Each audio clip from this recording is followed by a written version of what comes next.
sesuai dengan pelajaran kita pada pagi ini.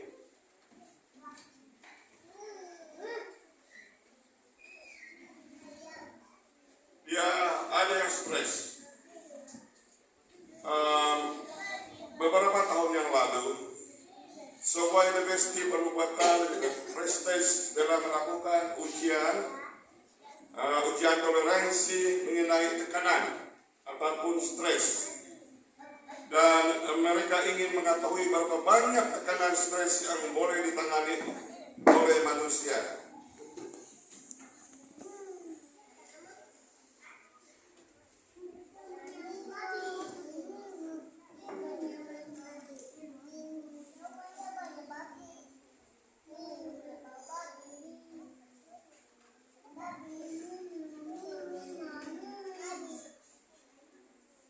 Jadi mereka memutuskan untuk melakukan eksperimen dengan seekor domba.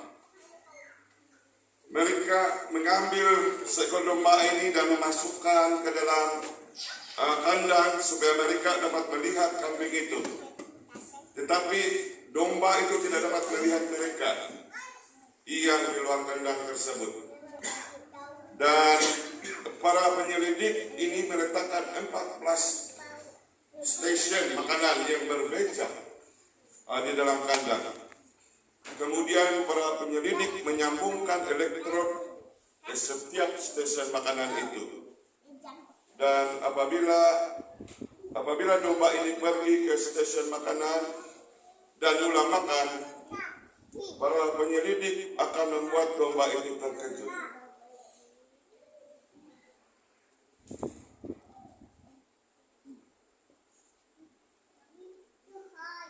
Dengan cemas, domba itu mulai berlari. Dia mulai berlari mengelilingi kandang itu dan untuk mencari tempat makan yang selamat. Tetapi para penyelidik itu mengejutkan domba ini di setiap stasiun makanan. Dan domba itu sangat gemetar dan sangat cemas. Ia tertekan sehingga ia tersandung di tengah kandang, mulai menggigil, mengalami gangguan saraf dan mati. Beban kebimbangan yang dialami oleh domba itu terlalu besar. Dan para penyelidik kemudian mengambil kembar domba itu dan masukkan ke dalam kandang yang sama. Tetapi terdapat satu perbedaan. Mereka meletakkan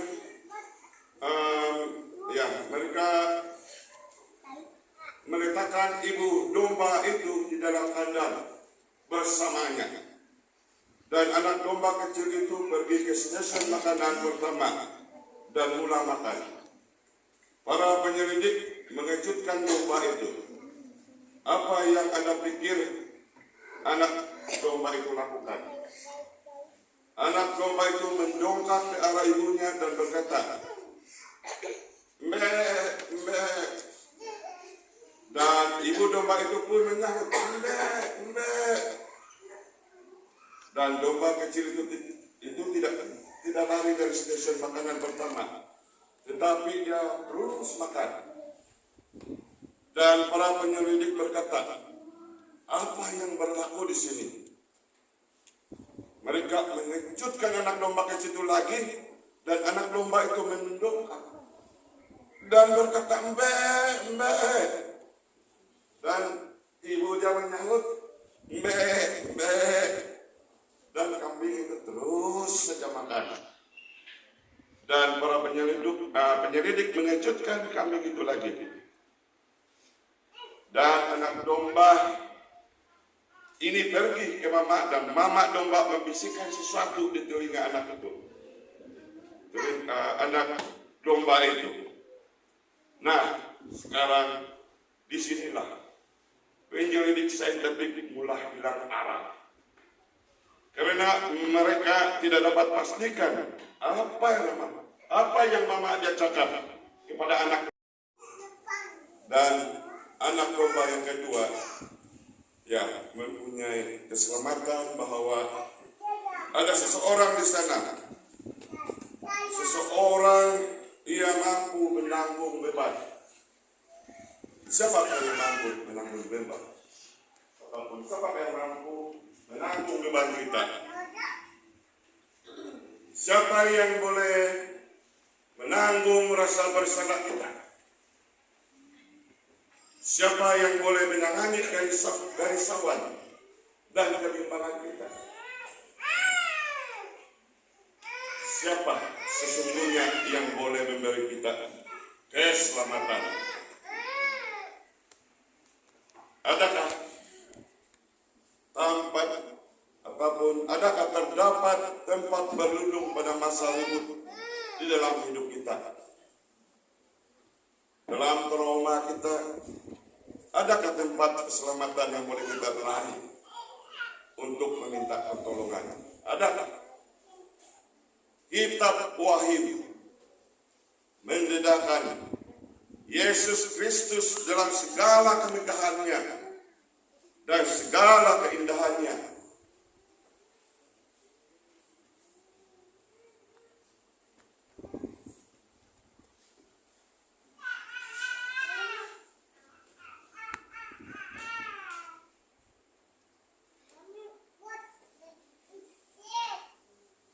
Ingat tema kita untuk pertemuan ini. Ini benar karena seluruh Alkitab mendedakan Yesus dan kebenaran. Wahyu 1 ayat 1, Wahyu Yesus Kristus.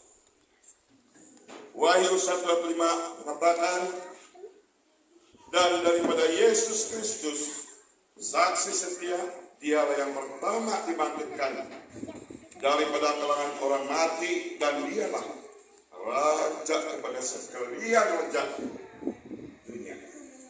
Nah, dia masuk ke dalam kubur. Dia boleh menghiburkan lelaki dan wanita yang hatinya hancur oleh kematian. Dia adalah penguasa atas raja-raja di dunia. Kuasa dan keperkasaannya adalah yang tertinggi di alam semesta. Wahyu 12 ayat 5 berkata, 12 ayat 5 berkata, kemudian perempuan itu melahirkan seorang anak lelaki. Ia akan memerintah segala bangsa dengan apa? Tombak besi. Dia adalah anak lelaki yang dilahirkan oleh Maria. Dia adalah juru selamat yang menghadapi cobaan, godaan yang syaitan secara langsung dan telah menang. Dalam Wahyu 12 ayat 5 bersambung, dan dia anak itu dibawa ke hadirat Allah dan taktanya. Kristus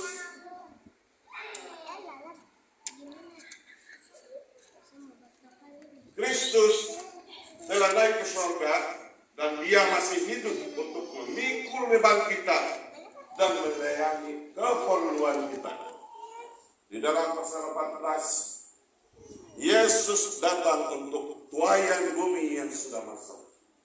Nah, dalam pasal 14, Yesus datang untuk tuaian bumi yang sudah masak. Dan di dalam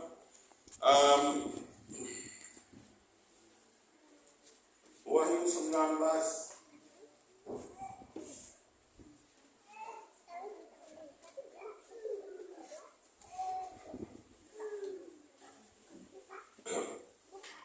digambarkan di dalam Wahyu 19 sebagai orang yang menunggang kuda putih.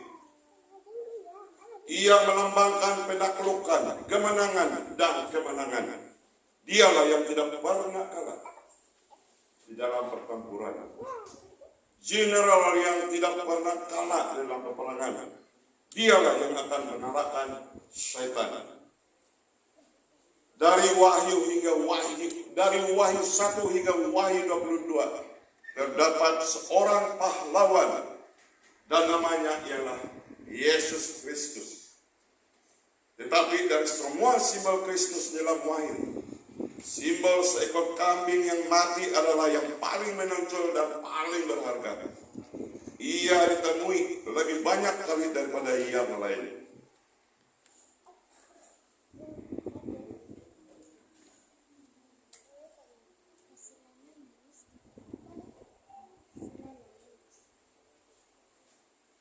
Seekor anak domba yang berdarah kelihatan di surga. Seolah-olah ia telah disembelih, tetapi ia masih berdiri di tengah fakta itu. Pada zaman keabadian yang jauh,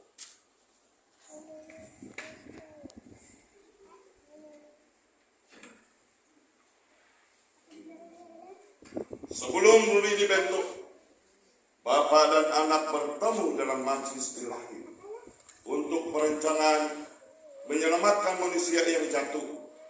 Dalam kasihnya yang tidak terhingga, surga telah lama bersedia untuk kemungkinan dosa.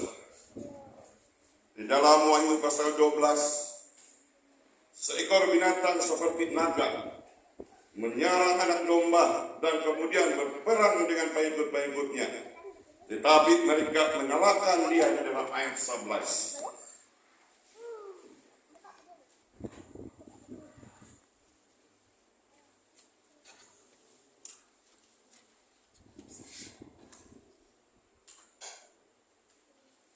Di dalam kitab Wahyu, anak domba menang atas naga.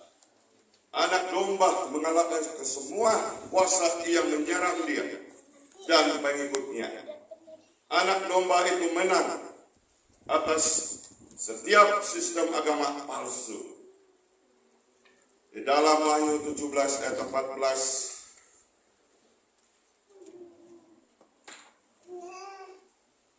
mereka akan memerangi anak domba dan anak domba akan menubaskan mereka. Jika Anda dan saya berada di pihak anak domba, pihak manakah kita? Pihak yang menang? Dalam kitab Wahyu, anak domba menang dan Satan kalah. Puji Tuhan. Mengapa Tuhan dalam kitab Wahyu memilih sesuatu yang tidak berdaya, lemah, dan tidak bersalah, seperti anak domba, untuk mewakili putranya?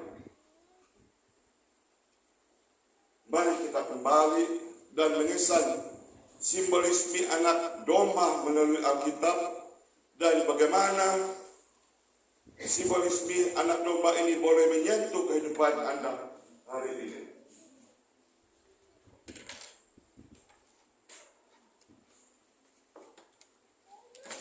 Bagaimanakah ia membebaskan kita daripada dosa? Bagaimanakah ia memberi kita jaminan yang hidup kekal?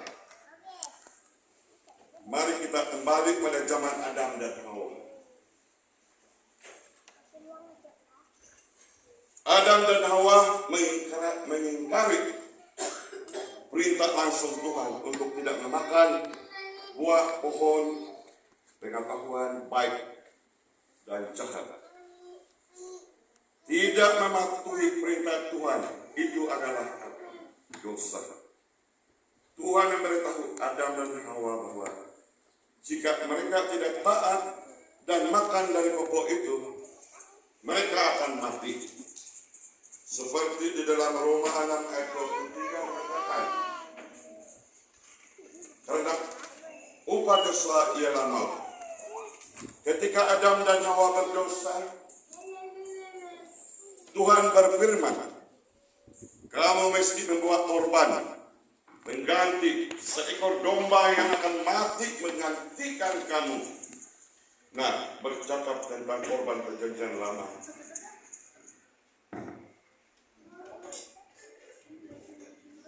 Musa di dalam kitab Imamat Perjanjian Lama berkata,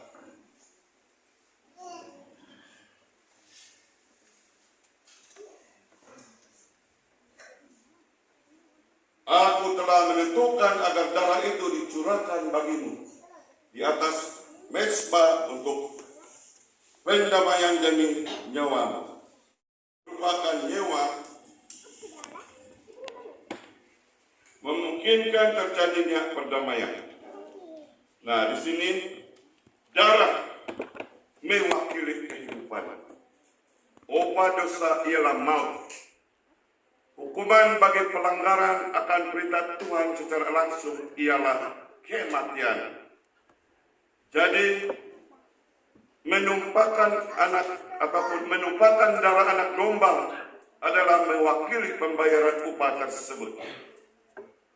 Mengikuti arahan Tuhan, Adam membawa anak domba yang suci dan tidak bernoda.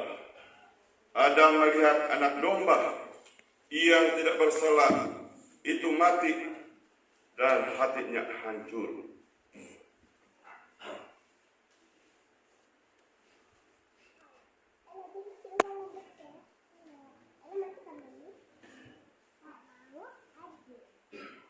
Sepanjang perjanjian lama, Tuhan mengarahkan umatnya untuk membawa korban binatang. Tuhan menyuruh orang Israel untuk membina tempat kudus, sebuah kemah. Setiap hari korban binatang disembelih dan dipersembahkan di tempat kudus. Apakah maksud korban ini?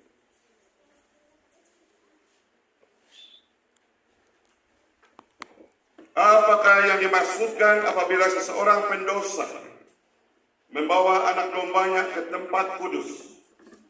Bolehkah haiwan menebus nyawa manusia? Atau adakah semuanya melambangkan sesuatu yang lebih? Bayangkan pada zaman itu, ada seorang Israel bernama Yosia. Yosia marah kepada jirannya, lalu bergaduh dengan jirannya. Dia memukul muka jirannya dan menjatuhkannya ke tanah. Orang dipukul itu mempunyai hidung dan mulut berdarah.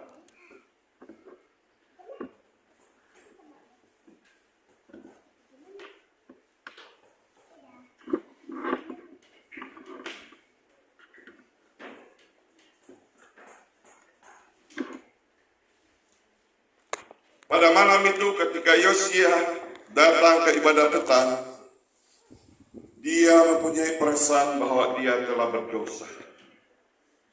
Perasaan bahwa dia telah mencalimi jirannya. Dia pergi ke jirannya dan berkata, "Saya minta maaf." Tetapi rasa bersalah ini terletak pada Yosia. Dan Yosia tahu bahwa dia mesti membawa seekor anak domba ke tempat kudus. Keesokan paginya dia mengambil kambing domba yang tidak bercacat celah. Yosia berjalan melalui perkemahan Israel. Jiran-jirannya melihat dia dan mereka mengetahui bahwa dia telah berdosa. Dia bersalah. Yosia datang ke tempat kudus. Dia berlutut, meletakkan tangannya di atas kepala hewan itu, mengaku dosanya, dan menusukkan pisau melalui perongkong domba itu. Dan semasa dia melakukannya, darah mengalir ke lututnya, dan hewan itu jatuh lemas. Ia mati. Imam menangkap darah di dalam besin, dan hewan itu diletakkan di atas mesbah tembaga, dan dagingnya dimakan.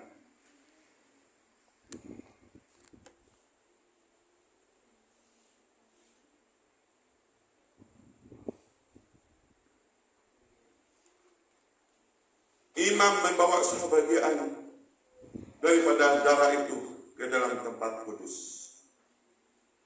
Sebelum Yosia datang ke tempat kudus, dia dibebani dengan beban rasa bersalah.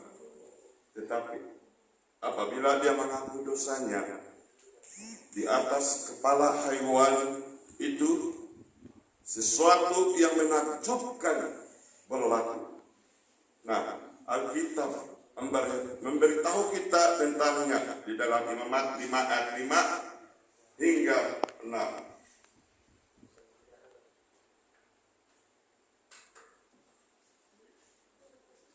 Di mana dikatakan di sini, jadi apabila seseorang bersalah dalam salah satu hal tersebut, hendaklah dia dengan serta-merta mengakui dosa yang telah dilakukannya, dan hendaklah dia memberi Tuhan pampasan bagi dosanya, yaitu seekor anak domba atau kambing betina sebagai korban penghapus dosa. Nah, apabila Yosia mengaku dosanya, kesalahan dosa itu pindah kepada domba yang dikorbankan. Domba itu menjadi bersalah secara simbolik. Oleh karena upah dosa ialah maut, dan karena dosa Yosia menyebabkan hewan itu mati, Yosia sendiri yang mesti mengambil pisau dan membunuh hewan itu. Hewan itu jatuh mati. Bangkainya diletakkan di atas mezbah dan darahnya dibawa ke dalam tempat kudus dan dipercikkan pada tabir di hadapan hukum Tuhan di dalam tabut perjanjian. Yosia tidak mematuhi dan telah melanggar hukum 10. Dia layak untuk mati. Tetapi ada korban yang mati untuk Yosia, dan Yosia bebas daripada rasa bersalah dan hukuman.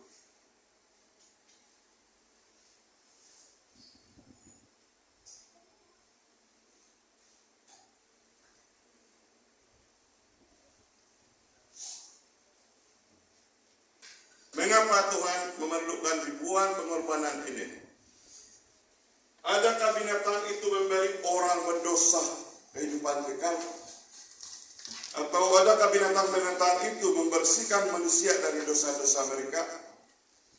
Atau adakah binatang-binatang itu hanya mewakili sesuatu yang lain? Adakah mereka menunjukkan pengorbanan yang lebih baik?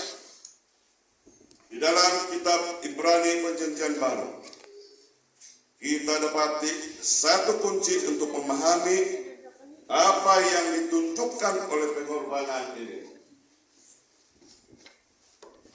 Dalam Ibrani 9 ayat 11 hingga 12, tetapi Kristus datang sebagai imam besar bagi perkara baik yang akan datang dengan kemah yang lebih besar dan lebih sempurna, yang bukan buatan manusia, bukan sebahagian daripada kejadian alam, bukan dengan darah kambing atau anak lembu, tetapi dengan darahnya sendiri. Dia masuk ke dalam tempat yang maha suci sekali untuk selama-lamanya, karena dia mendapatkan penebusan yang kekal. Dan ayat ke-28 mengatakan, begitulah Kristus telah dikorbankan sekali untuk dosa semua manusia. Darah binatang yang dikorbankan menggambarkan darah Kristus yang ditumpahkan. Perkhidmatan tempat kudus dalam perjanjian lama direka untuk mengajar kita tentang rancangan keselamatan Tuhan.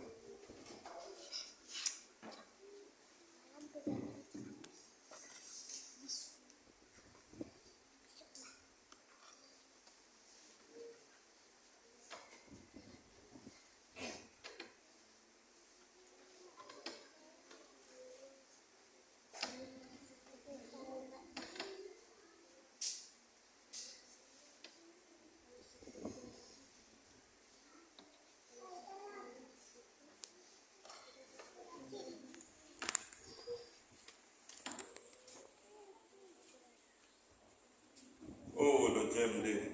Oke, tidak apa. Di sini.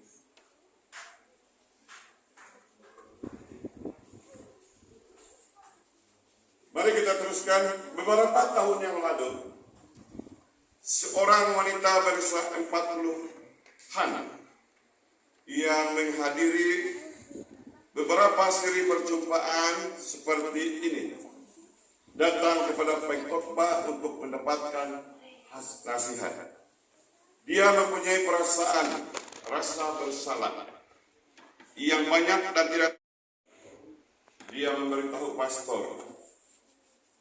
pastor, saya telah melakukan sesuatu yang mengerikan dan sukar untuk bercakap mengenainya. Dan dia menceritakan tentang hubungan sulit 17 tahun sebelum ini dengan seorang lelaki yang sudah berkawin, yang akhirnya menjurus kepada pengguguran bayi. Pastor katanya, selama 17 tahun saya telah menanggung beban rasa bersalah ini. Rasa bersalah ini telah menghancurkan semangat saya. Ia telah menghilangkan kegembiraan dalam hidup saya. Saya tahu apa yang saya lakukan 17 tahun yang lalu adalah sangat salah. Tetapi saya tidak boleh mengembalikan kehidupan kecil itu. Ia menghancurkan hati saya. Pastor dengan lembut menjawab, Anda tahu, jika Anda hidup pada zaman perjanjian lama, Anda akan membawa seekor anak domba dan mengaku dosa Anda di atas kepala anak domba itu.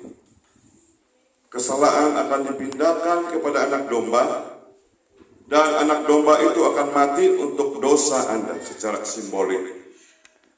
Darah itu akan dibawa ke tempat kudus dan Anda akan pergi dengan bebas karena mengetahui bahwa beban itu terlepas dari belakang Anda. Dan pendeta itu meneruskan, tetapi kita tidak hidup dalam perjanjian lama. Dan masalah Anda tidak mempunyai seekor domba, dan Anda belum menerima juru selamat.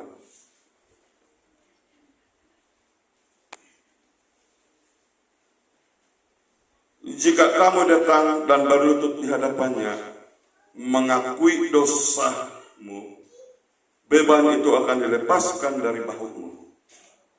Kesalahanmu dihapuskan, karena ada seekor domba yang dikorbankan.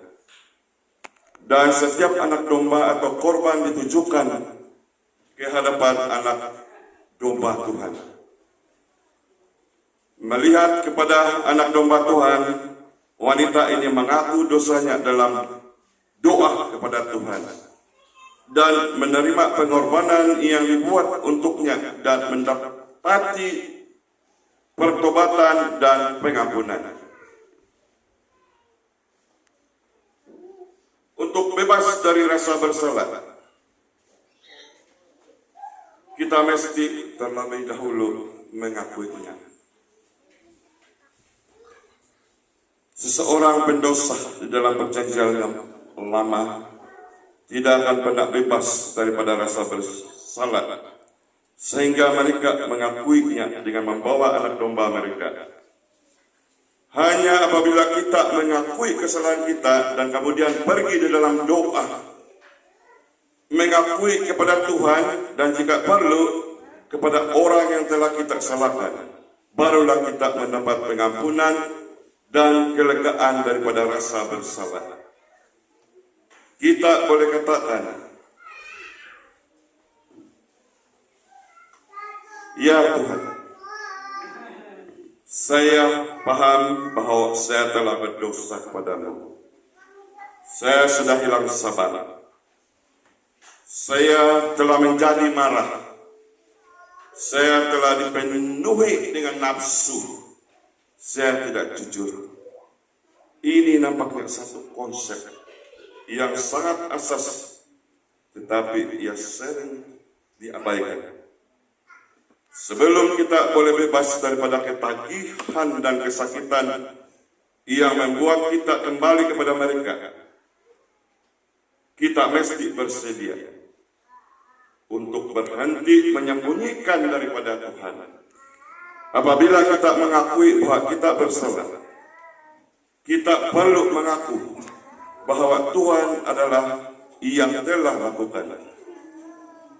Dan setelah melakukan dua perkara ini, kita mempunyai keistimewaan untuk menerima Yesus, anak domba Tuhan, sebagai pengganti kita dengan bebas. Upah dosa ialah maut, tetapi ayat itu terlebih, karena kurnia Tuhan boleh diterima dengan bebas. Ia bukan upah. Tidak ada rangkaian kebaikan yang melayakan kita menerimanya. Apabila rekan kita menawarkan hadiah kepada kita, kita tidak akan berkata, apakah yang perlu saya lakukan untuk mendapatkan ini? Kita terima saja. Percaya adalah tindakan yang memilih untuk terus menerima pemberian percuma itu. Kepercayaan memberikan ikatan yang menyebabkan kita berpegang pada apa yang telah Tuhan sediakan dengan rela. Ketika seorang Israel mengikut plan Tuhan di bait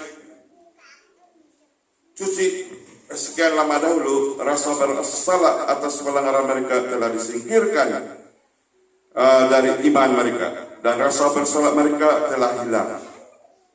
Anda dan saya juga boleh mengalami pengalaman yang sama.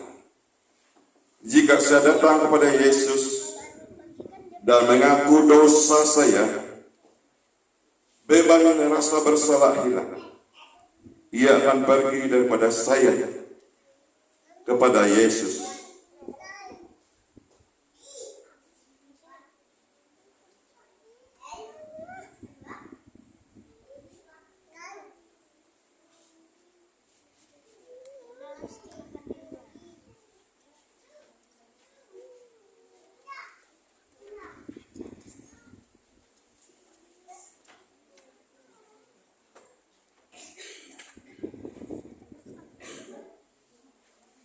Dan Dia adalah pencipta yang menciptakan matahari, bulan, dan bintang. Siapakah ini yang tergantung di salib Kalvari? Siapakah ini dengan paku di tangannya? Siapakah ini yang menanggung dosa dunia? Sayang sekali tiada paparan, tidak dapat mencicajaan. Bagaimana kita boleh pergi dari kisah seperti itu? Bolehkah sesiapa membelakangi Tuhan yang sangat mengasihi kita? Ya, Tuhan yang begitu mengambil berat tentang kita. Tuhan yang ingin menyelamatkan kita. Seperti di dalam Yohanes 3 ayat 16 mengatakan, Allah begitu mengasihi dunia sehingga menganugerahkan anaknya yang tunggal, supaya setiap orang yang percaya kepadanya tidak binasa, melainkan mendapat hidup yang kekal. Teks itu mengatakan siapapun. Ia tidak mengatakan orang kaya atau orang miskin. Begitu juga tidak mengatakan orang bijak atau orang yang jahil. Dia tidak mengatakan lelaki kulit hitam atau lelaki kulit putih. Dikatakan di sini siapapun yang percaya kepadanya akan beroleh hidup yang kekal.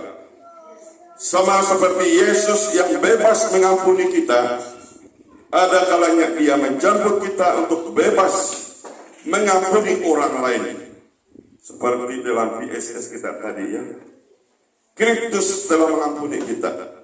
Bukan karena kita layak menerimanya, tetapi karena pengampunan telah ada di dalam hatinya sepanjang masa. Dan Dia adalah Tuhan yang Maha Mengampuni.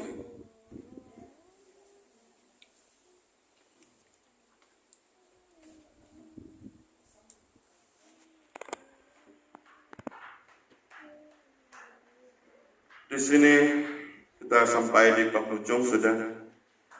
Ada beberapa persoalan yang harus kita renungkan.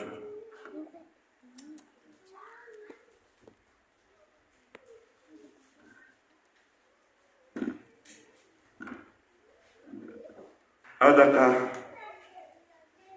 Anda dahagakan kasihnya?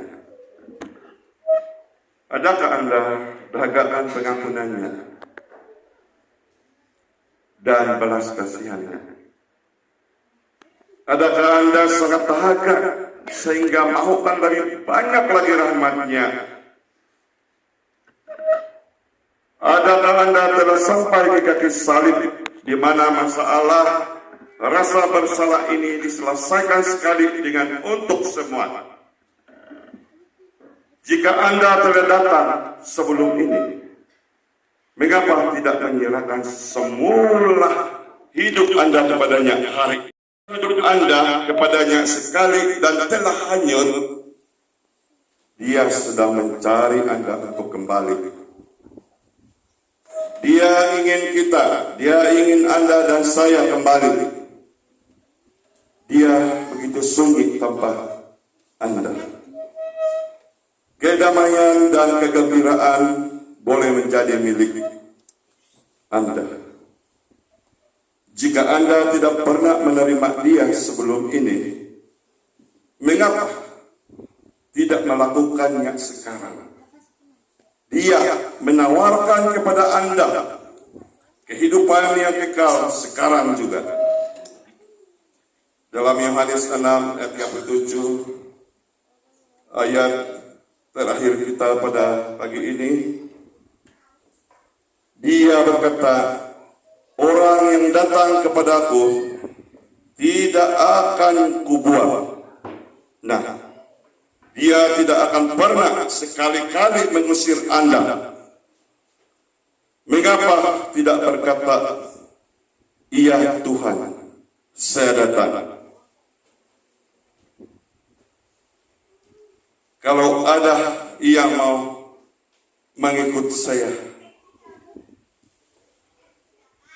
mohon berdiri dan katakan, iya Tuhan, saya datang.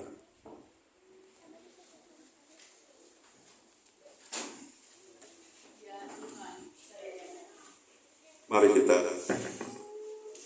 berdoa. Kami kehidupan yang kekal. Iya Bapak, kami berdiri, iya. Kami mau tuntut. Kami mau datang kepada Bapak. Kami dahaga dengan kasih-Mu. Kami dahaga dengan pengampunan-Mu. Kami mau menyerahkan hidup kami kepada-Mu Bapak. Kami selalu jatuh dan hanyut. Tetapi kami mau kembali kepada Bapa. Kami sadar Bapa, kedamaian dan kegembiraan hanya ada pada Bapa. Terima kasih Bapa, karena mengampuni segala dosa-dosa kami. Di dalam nama Yesus Kristus kami berdoa.